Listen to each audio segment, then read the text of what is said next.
السلام علیکم ورحمۃ اللہ وبرکاتہ۔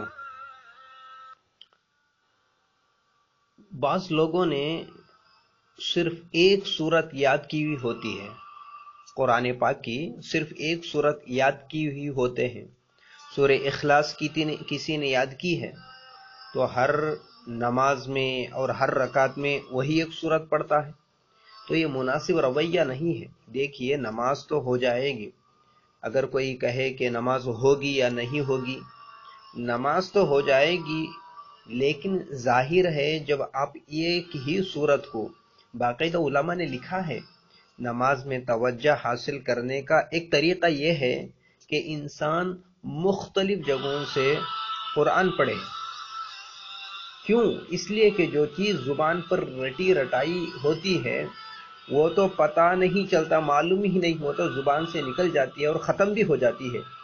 جب آپ کسی نئی جگہ سے پڑھیں گے، خود بخود آپ کا ذہن متوجہ ہوگا، یار میں نئی جگہ سے پڑھ رہا ہوں، غلطی نہ ہو جائے، یہ ڈر پیدا ہوگا، تو توجہ اس کے ساتھ خود بخود پیدا ہو جائے گی۔